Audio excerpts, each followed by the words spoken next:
2 young lives cut short by the man in the woods. The girls capturing their alleged killer on camera. Still, the days turn to weeks, weeks into months, months to years. No answers. Now, the moment their families and this community have been waiting for. An arrest has been made. From a sketch in every corner of town, now there is a name. The judge signed the probable cause affidavit for the arrest of Richard Allen for 2 counts of murder. And a face to the man accused of killing Abby and Libby. A man police say has walked among them all these years. Lived here and was in the community and ran around like there was nothing going on, you know? And it's kind of a slap to the face. That's why we said never stop searching anywhere. He could be living right amongst us, hiding in plain sight. And that's what can. I want to make sure that we have everything we possibly need and more. I don't want to leave any stone unturned. The arrest, the news these families have prayed for, now it's on to the next step. We now move forward through the Indiana criminal justice system, allowing the system to provide its due diligence and process in providing that justice which is owed Abby and Libby, their family. Justice which is owed Abby and Libby, their families, in this community. It's somewhat bittersweet, you know, knowing that while it allows us to move to the next turn or the next chapter, we still got a big mountain ahead of us, and we're going to stay after it. We haven't ever given up, and you guys haven't given up on us. And we're going to keep pushing all the way. Abby and Libby, though in death, have had a profound effect on so many of us, on how we live, and as importantly, who we all should be. Thanks for joining us for our special on the Delphi murder arrests. Over the next 30 minutes now, we're going to be sharing an in-depth interview about the case with Indiana State Police Superintendent Doug Carter. We'll also hear from the girls' families about the arrest and why they feel this isn't the end, but the beginning of justice for these girls. But first, how we got to this point. It all started on February 13th, 2017, when 2 young girls went out for a walk and never came home. The next day, Valentine's Day, a grim discovery. The girls' bodies discovered in a wooded area near the bridge where they had gone the day before for a simple afternoon hike. It was on the 15th that police revealed evidence captured on one of the girls' phones showing their suspected killer, the man in the blue jacket. 3 days later, Abby and Libby were laid to rest. A community in mourning and a community in fear. February 22nd is when we heard their alleged killer's voice for the first time. With the infamous Down the Hill recording. It wasn't until July that we got our first look at their alleged killer when this sketch was released. His image everywhere you looked in the small town of Delphi and beyond. Was killer caught on camera, 2 teenage girls found dead. That September, the girls' families took their plea for answers national by appearing on Dr. Phil. Still nothing, as the case seemed to grow cold. Fast forward to April 22nd of 2019. That's when Indiana State Police released this updated sketch of Abby and Libby's alleged killer. A far different look from the original sketch. Investigators also released additional audio of the suspected killer. Nearly another year passes with no new leads until December of 2021. That's when police announced a possible break, a fake social media account that communicated with Libby shortly before her death. Investigators did track down that man, and he denied any involvement and has never been charged in the case. That all leads us to October 26th, the day police arrested 50-year-old Richard Allen. He was formally charged 2 days later with murder in the girls' deaths. And on October 31st, the news the family and community have been waiting for nearly 6 years. An official announcement of the arrest and the murders and new hope for justice for Abby and Libby. That announcement coming from the Indiana State Police Superintendent. Our senior investigative reporter Bob Siegel sat down with Doug Carter and they talked about the scale of this investigation, the evidence that's still secret from the public, and the unexpected reaction following this arrest. Today is not a day to celebrate, but the arrest of Richard M. Allen of Delphi on 2 counts of murder is sure a major step in leading to the conclusion of this long-term and complex investigation. Announcing an arrest in one of the most notorious murder cases in state history, that job belonged to Doug Carter, superintendent of Indiana State Police. After years of working with investigators, Carter told me he had dreamed this announcement would come. But the arrest of Richard Allen was not exactly how Carter had imagined it. What went through your mind when you learned that he was in custody? Empty. I felt pretty empty. It wasn't what I anticipated it to be, Bob. It was a bit overwhelming, quite frankly, at least initially. And it caused me to really go back in time and try to understand the magnitude of what's just happened. When you spoke to Abby and Libby's families, how did they respond? They didn't really know what to say, and it was that feeling of after all of these years, we heard what we wanted to hear. Now what? Now how are we supposed to feel? I think they were pleased because remember, we don't tell the family much more than the rest of the world knows. We can't. So they had the same questions that everyone else has. There are lots of questions because the Carroll County prosecutor filed a request at the courthouse to keep records in the murder case sealed. That includes the probable cause affidavit, a document that would help explain why police believe Richard Allen committed the murders of 2 teenagers. And that document is almost always made public once a defendant is arrested. Why is information in this case, why is the probable cause affidavit not released right now? Once the prosecutor made the decision to do that and the judge signed that document, it took it completely out of our hands. I believe in the probable cause. I've read it multiple times. I believe in that probable cause, and I believe in its outcome. So I think in some semblance of a short period of time, will be up to the judge, of course, up to the courts. They will release that probable cause affidavit. I understand the question, and that answer will come in due time.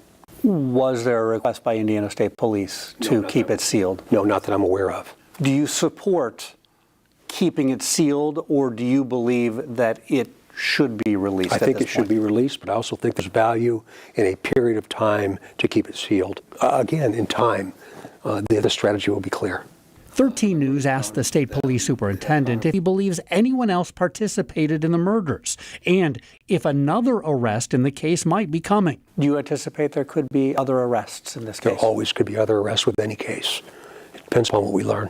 He did not directly answer either of those questions, and he also chose his words very carefully when I asked about this video on the Monon High Bridge.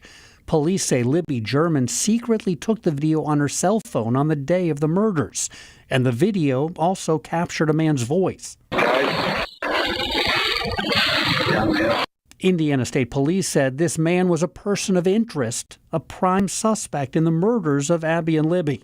Is Richard Allen the man who was captured in that video? That answer will be known sometime in the near future.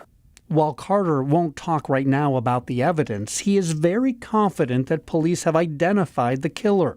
He has not spoken directly to Richard Allen since his arrest, but he did speak to him indirectly at a press conference nearly 6 years ago, just days after police found the victims' bodies in these woods. Somebody knows. And if you're watching,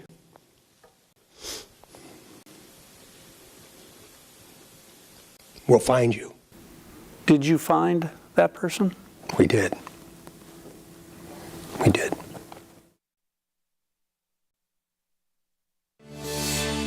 Still ahead, the conversation continues with State Police Superintendent Doug Carter, including how many investigators it took to crack this case. I've never seen anything like this in my entire career. And the important detour he took on his way to announce an arrest in the Delphi murders. We'll tell you where he went.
Welcome back to our 13 News special on the Delphi murder's arrest. Before the break, we heard from Indiana State Police Superintendent Doug Carter on the reaction to this arrest and why so much information is still sealed from public view.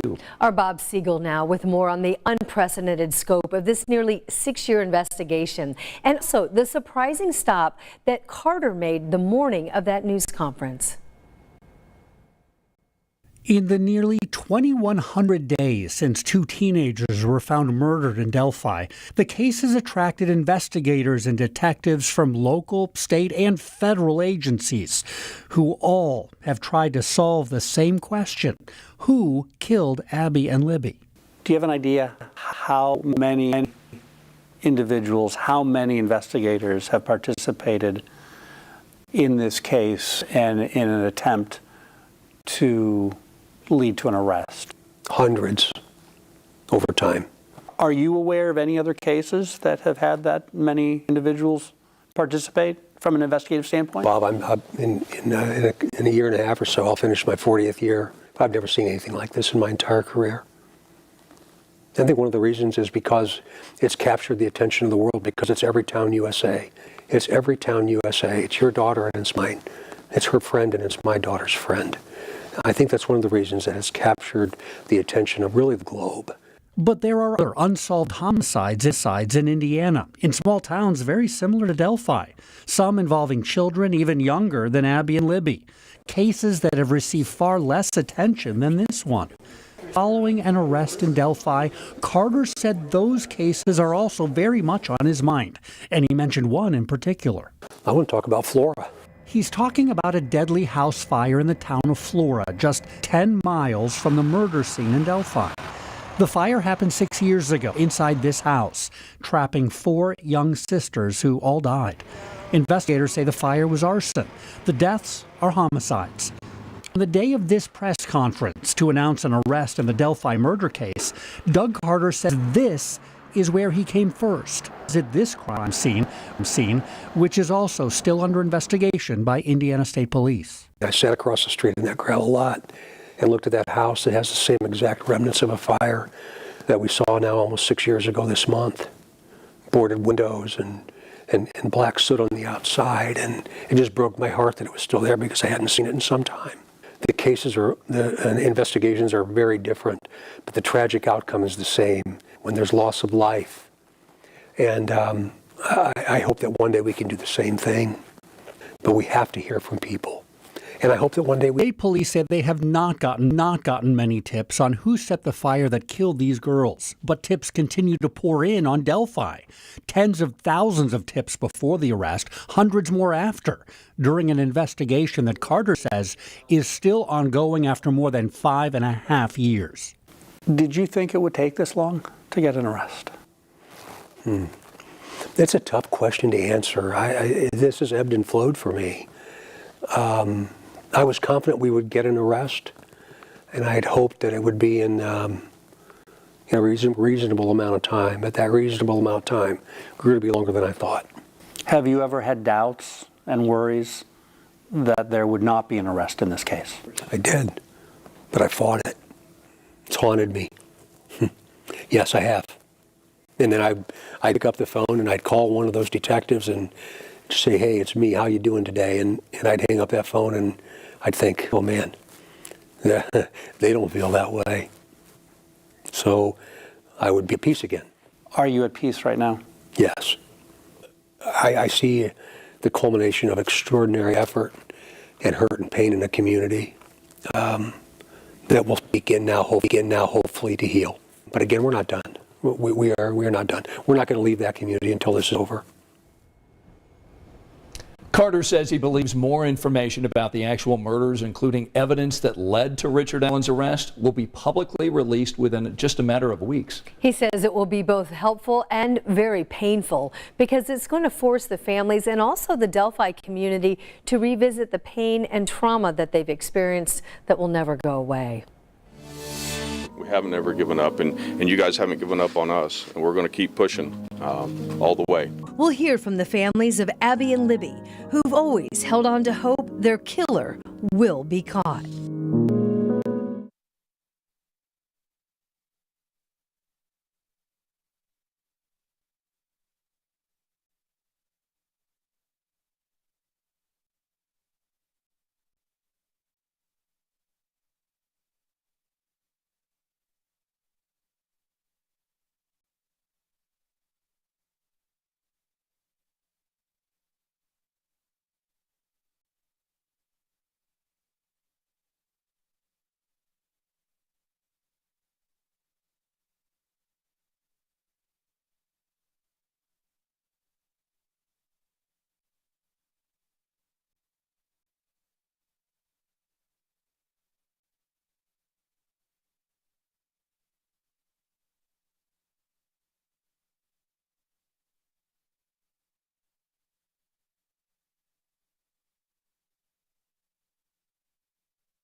For Abby and Libby's families, the arrest marks the end of one painful chapter and now the beginning of a new one as they wait for justice. Our Emily Longnecker now with how they've worked to keep Abby and Libby's memories alive.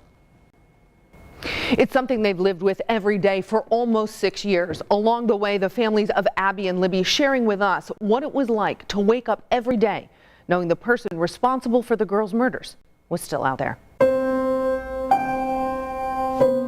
They never gave up hope or stopped praying, telling themselves with every day that passed. We still keep positive that today could be the day. Today's the day. That's the phrase the families of Libby German and Abby Williams said to themselves every day for almost 6 years, believing that one day they'd be saying it after investigators arrested a person responsible for the murders of Abby and Libby.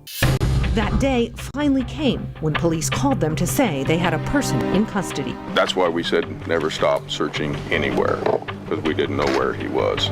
Libby's grandparents Mike and Becky Patty spoke Monday following a news conference where Indiana State Police announced they had arrested Richard Allen, a longtime Delphi resident who worked at the local CVS, charging him with the girls' murders. I don't know the gentleman personally at all. Turns out, though, the Patties did have contact with Allen, confirming that at some point since the murders, he had processed photos for them at CVS, but didn't charge them. That is accurate. Okay, and that he didn't charge the family when they came in to claim the photos? That is correct. The interaction between these grandparents and the man now accused of killing their granddaughter and her friend Abby. Confirmation about what investigators and even the families have believed at times over the years, that the killer was hiding in plain sight. I feel very strongly that there's a very good chance that it was somebody from the area that knew this area at one time. That's Abby's mom, Anna Williams, speaking to 13 News 4 years after the girls' murders. Williams chose not to talk after police announced the recent arrest of Allen, but she's spoken several times in the past about the loss of her only child. My heart. That's Williams just 6 months after the girls' deaths. Back then, holding on to the hope that an arrest would come at any time. I'd like to be able to have a little bit of happiness come Christmas time this year, knowing that nobody else is ever going to have to go through what we went through, and that this person isn't still out there. But Christmas that first year came and went, with no breaks in the case. What followed were days, weeks, and then years of what should have been other milestones in Abby and Libby's lives. Learning to drive, going to the prom, graduating high school. All moments never realized. As tough as their first day of school, everybody is feeling what we're feeling as a group. Social media, the posts, the kids going to prom, or, the various things that kids do, and you get their license and they post pictures of it, Well, we didn't get to enjoy that, and Libby didn't get to partake and have that. Instead, every year around the time of the girls' deaths, the families held a food drive. They also built a park in Abby and Libby's memory. I think of Libby's laugh every morning, and I imagine all of the really great things that she would be doing right now. Libby's older sister, Kelsey, was the one who dropped the girls off at the trail that day and was the last person to see Abby and Libby alive. That's something I live with every day. Kelsey has spoken several times over the years about the loss of her little sister. You have a lot of regret in that, and that is also part of the reason why I keep pushing so hard. For Kelsey, that push included studying forensics and psychology at Purdue. I have a mission now. That mission is to get this case solved. But even as 5 years passed with still no answers, the families of Abby and Libby continued to push forward, getting up every day, knowing the person responsible for the murders was still out there, continuing to share the girls' stories and their journey through the grief of losing them, hoping at some point someone would call in the one tip that would help solve the case. We don't want to talk about it. We don't want to keep doing what we're doing, but we have to. We have to keep looking for justice and finding justice, and we're just going to keep pushing forward and doing this every year that we have to. Finally, last week, it seemed like the first step towards finding that justice for Abby and Libby had arrived. Their families had a face and a name, Richard M. Allen, to put with the nightmares that have kept them up at night for the past 5.5 years. I don't feel like I thought I would. I've always said that I would be screaming on the rooftops, but we're not. It's sad. While there's somebody that's been arrested, our lives for 5.5 years have been in a search, and that's what we've done. And you get up and it's like, oh, we're not doing that anymore. So we're all just kind of feeling our way and figuring out what our purpose is now. What do we do next? How do we help? The answers to those questions will likely be answered in the coming days and months. This is another chapter in this whole story that in our lives. A chapter that's still being written to a story that started on a cold February day when the families of Abby Williams and Libby German learned monsters aren't just the stuff of make-believe. Sometimes they might look like the person walking towards you on a bridge in the woods. Now that we have an arrest, what's next? The key dates ahead in this case, and the plea still very much open to the public.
Now that Richard Allen is in custody, what's next? He has pleaded not guilty to murder charges, and he awaits trial in a state facility because there have been concerns for his safety. We also know this case is going to be handled by an Allen County judge. The judge in Carroll County recused himself on November 3rd.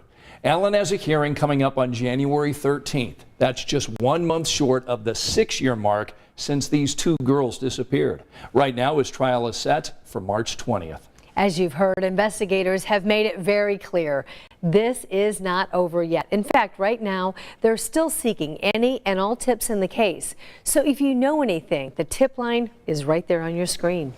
Thanks so much for joining us. As always, you can stay constantly updated on this case by heading to WTHR.com/Delphi. We also have extended coverage on WTHR Plus. Thanks for watching. Good night.